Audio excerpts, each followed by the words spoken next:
This is the Peugeot 5008 and it has some big boots to fill. You see, the 5008 is essentially a stretch 7-seater version of the Peugeot 3008, and that car is Car Buyer's 2017 Car of the Year. When it comes to the 5008 though, is it as revolutionary as the 3008, or does it just feel like a jacked up MPV that just happens to look like an SUV?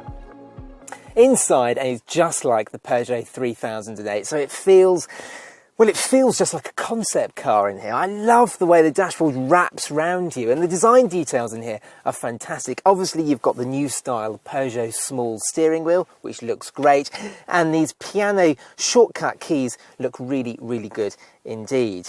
Now, the use of plastics in here is fantastic. I mean, it's not style over substance in here at all, because there's some real quality. The plastics all feel very good indeed, so does the leather, and I love the use of material across the dashboard. It makes it feel really inviting in here. However, storage-wise, it's a bit hit and miss, really. Now, the door bins easily pass the Car Buyer big bottle test. They're also flocked lined, which means your keys and other items stored in there don't rattle around. But the glove box, I mean, I've never seen a glove box so small in my life. You can't fit anything in there.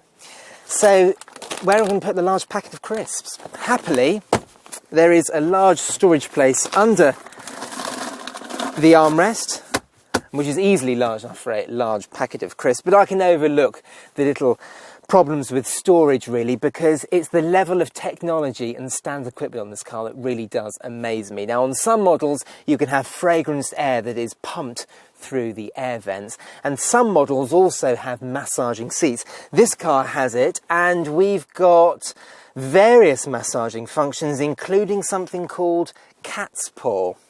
That's very odd. But all cars come as standard with Peugeot's iCockpit. Now, it's exactly the same as Audi's virtual cockpit. It is home to your navigation, your dials, your phone, and all sorts of other information. But the best thing about it is that it's standard on every single 5008. Trim levels are split into Active, Allure, GT line and Top Spec GT, and all cars come with 7 seats. Active trim gets you the digital dashboard and infotainment touchscreen, complete with Apple CarPlay and Android Auto, as well as 17-inch alloy wheels, autonomous emergency braking and reversing sensors. Allure brings all-round parking sensors, a reversing camera, sat-nav and some extra safety kit, while the GT line model you see here adds sport seats, 18-inch alloy wheels and LED headlights. Top Spec GT models come with keyless entry and go, adaptive cruise control, soft Nappa leather upholstery, massaging front seats and a panoramic sunroof. In the back, and there is tons and tons of room for the middle seat passengers. So let me just get comfortable here. Let's stick that headrest up. And you can see here we've got 3 individual seats. I mean, you don't get that in the Peugeot 3008, for instance. Now, there is tons and tons of knee room, and there's lots of nice little touches back here as well. On this car, we've got roller blinds for the children, and there are little tables here as well. I mean, they don't feel particularly strong, but they're a nice touch anyway. The door bins, I can fit 2 little water bottles in there, and there's some extra storage hidden in this car as well. Now, under this completely flat floor, let me just peel back the carpet, and you can see that there's a little flap here, and I can just stick those in there like that, put that down, and roll the carpet back. Now, you do get 3 individual rear seats back here, which is quite nice, and you can just about fit 3 child seats across here as well. And because they're all individual, they all slide forwards, they all recline as well, which is quite a nice touch. However, there is one bad thing. Despite all of these good things with the 5008, we come on to the big howler in the room, and that is headroom, because there is virtually none of it whatsoever. Now, I'm just over 5'10", and my head is almost brushing the roof. And even though we've got a glass panoramic sunroof, there's still no space whatsoever. Weirdly, there is less headroom back here than there is in the 3008. I don't quite know how Peugeot have done it. Perhaps it's because these are individual seats and they're positioned a little bit higher up. But, I mean, that really isn't good enough. Now, as this is a 7-seater, I'm going to hop in the back so you can see how much space there is. It is quite straightforward. Pull down on that. That slides forwards. Let's hop in. Let me pull down on this lever here so you can see a little bit more what I'm doing. And the same for this one. There we go. Right. So we've got two little individual seats back here, both positioned inboard so you can see straight down the middle and you've got a view out. Let me slide this backwards. I'll show you how much space we've got. Now, this is not too bad at all, is it? I mean, it's perfectly fine for adults on a short journey and perfectly fine for kids on longer ones. The amazing thing back here, though, is that there is more headroom here than there is in the middle row. It is really quite odd. Right, let's hop into the boot and show you how much space there is round there. Right, round at the back, lifts up the tailgate. Electric, as is so often the case these days.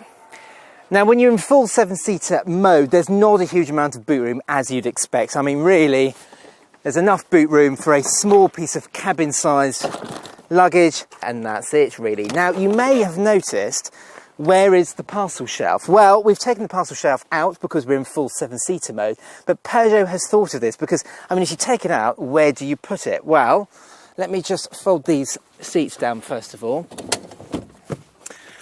and show you. Let me just grab the parcel shelf.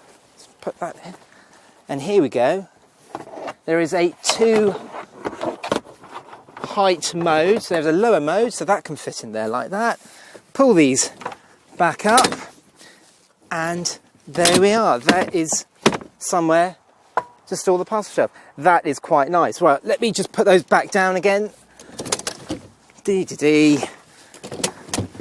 this out. Throw this over here. There we are. And if you want some extra storage, you can remove the 2 rear seats. It is very straightforward. Let me just pull these out. The covers out. Pull on this little lever here. And there we are. Look how easy that is to remove the seats. It's only really very useful if you want to add some extra storage to this car. But let's put those back in there like that. Fold back the covers, and there we are. That is your boot. There we are. Right, let me just fold down the middle seat. Bear with me. Right, slide that back. Slide that one down. Run round the other side. And the same with this one. Slide that back. Pull on the lever, pull that down. Pull the flaps down to cover up those large holes left where the seats were, and there you go. I mean, it is a bit of a faff with all the flaps and all the different seat mechanisms, but once they're fully down, you've got an absolutely vast cargo area. Under the bonnet, there's a large engine range. The cheapest is the 128 bhp 1.2 litre turbo petrol, and you can have that with a manual or an automatic gearbox.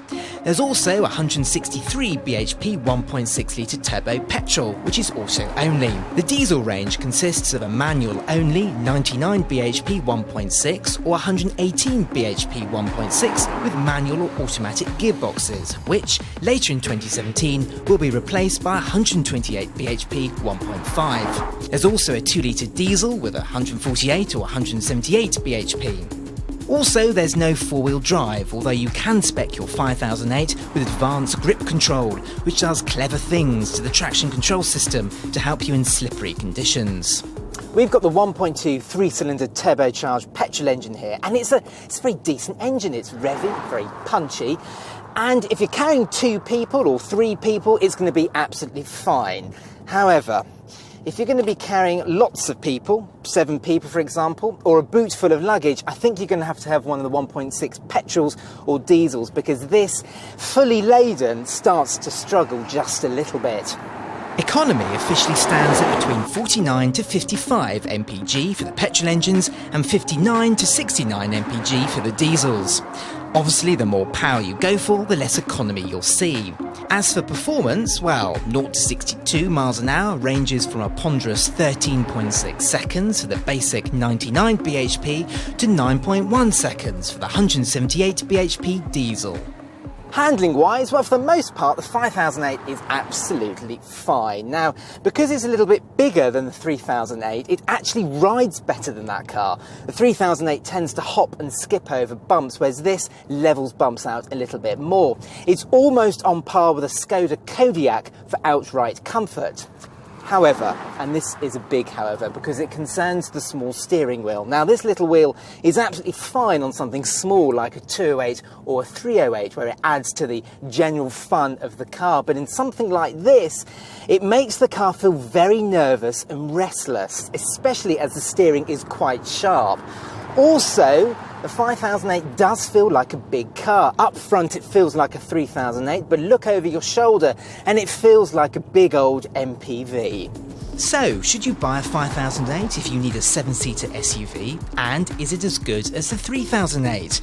Well, if you want a comfortable, practical and funky 7-seater, then yes. But it doesn't feel as well resolved as a Skoda Kodiaq at being a 7-seat SUV. The 5008 just feels like an MPV with a high driving position.